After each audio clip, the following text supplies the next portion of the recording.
next. Thank you, Mr. Chairman. Mr. Colby, good to see you and your family. Thank you to your family for serving everybody. I know your father's served his country very admirably as well, so thank you, all of you. I want to just make a point. 4 years ago, when the Undersecretary of Defense for Policy was testifying at his confirmation hearing, President Biden's Undersecretary, he said that one of his top priorities was to, quote, stamp out systemic racism within the ranks, unquote. My view is that began the woke assault on the military. Do you believe our military is systemically racist, Mr. Colby? I do not, Senator. And will you work with this committee and Secretary Hegseth to stamp out the remaining remnants of the woke assault that we spent 4 years dealing with under Biden and his Undersecretary of Policy and everybody else? Senator, I commit to you to work to and support of Secretary Hegseth, if confirmed, to restore a focus on lethality, readiness, and meritocracy, and these kinds of values. Good. I think that's the right focus, and our military is not systemically racist, despite what the last administration told everybody. Alliances, I'm glad to see in your short, brief, but powerful opening statement, you talked about the power of alliances. Do you agree that our alliances throughout the world are a source of American power and strength?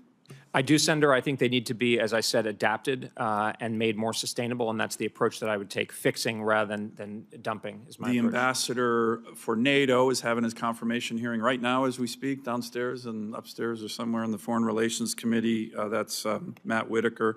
He has testified already this morning. He's a strong supporter of the NATO alliance. Are you a strong supporter of the NATO alliance? And getting them to get to 2% or 3%, certainly.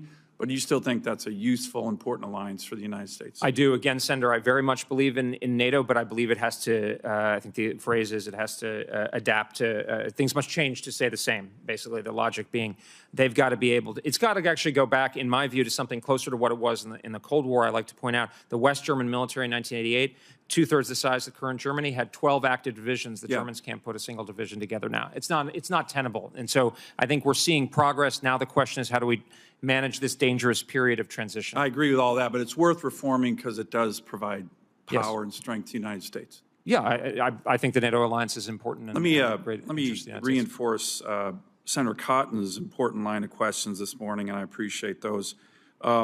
Just to be clear, your suggestions in previous writings, you had a Wall Street Journal editorial that was highlighting those today, that we could tolerate Iran with a nuclear weapon, a suggestion, is no longer your view, correct? Well, Senator, if I could elaborate on this. I would just be real quick. Yeah, but I believe we should not allow Iran to have a nuclear weapon, and if confirmed, I would believe that it's my responsibility to provide credible, good military action. And that's your personal view, because a lot of times you can say, well, that's the president said it, that's my own so view. that's kind of mine, but you don't really believe it. But you believe that, I believe that. Personally. Yes, and Senator, if I could. It's important, by the way, that it's your personal view. No, and what I was saying, first of all, I've been in the policy debate a long time. Not everything I said I would say. Get that. You're a public intellectual. You can't be held to it. But not anymore. Obviously, I'm up for a job of great public responsibility, so I understand that. But also, I would say a lot of what I was arguing against at the time, these conversations 15 years ago, a lot of the opponents, I felt had a casual or some cases even flippant attitude towards the employment of military force. Yep. And that's a lot of what I was arguing against. Was my wording always appropriate? Was my precise framing always appropriate? No, but I think Iran with a nuclear weapon is an existential threat to the United States. And I think that we now have the leadership with the Vice President, Secretary of Defense, and ultimately the President who understand that we need to be militarily strong,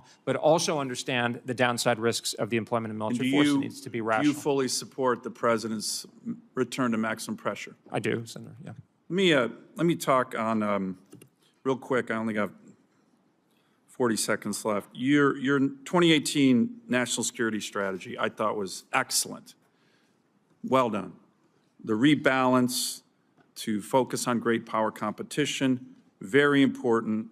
But also, there's an element of deterrence in that that's still important. And you've written in your excellent book, Strategy of Denial, that we need to provide a credible deterrent in the Taiwan Strait to prevent China from achieving regional hegemony. But on deterrence itself, here's my question. Is deterrence divisible for the United States? And what I mean by that is, you know, when people say, well, we can let bad guys, Putin, roll in Europe, Iran role in the Middle East, but we're going to be strong in the Taiwan Strait. Is deterrence divisible in that way? I think it's not. Just look at Joe Biden, Afghanistan. Holy cow, that was a disaster. And guess what happened? And I predicted this. Every bad guy in the world was like, hey, I'm making my move. Putin probably would not have even invaded Ukraine had it not been for Afghanistan. Same with Hamas and Iran, with Israel. So is it, we got to rebalance, but is deterrence divisible? Because I think that's where you and I might have a little disagreement and you get into the danger zone there. I don't think it is, but what do you think?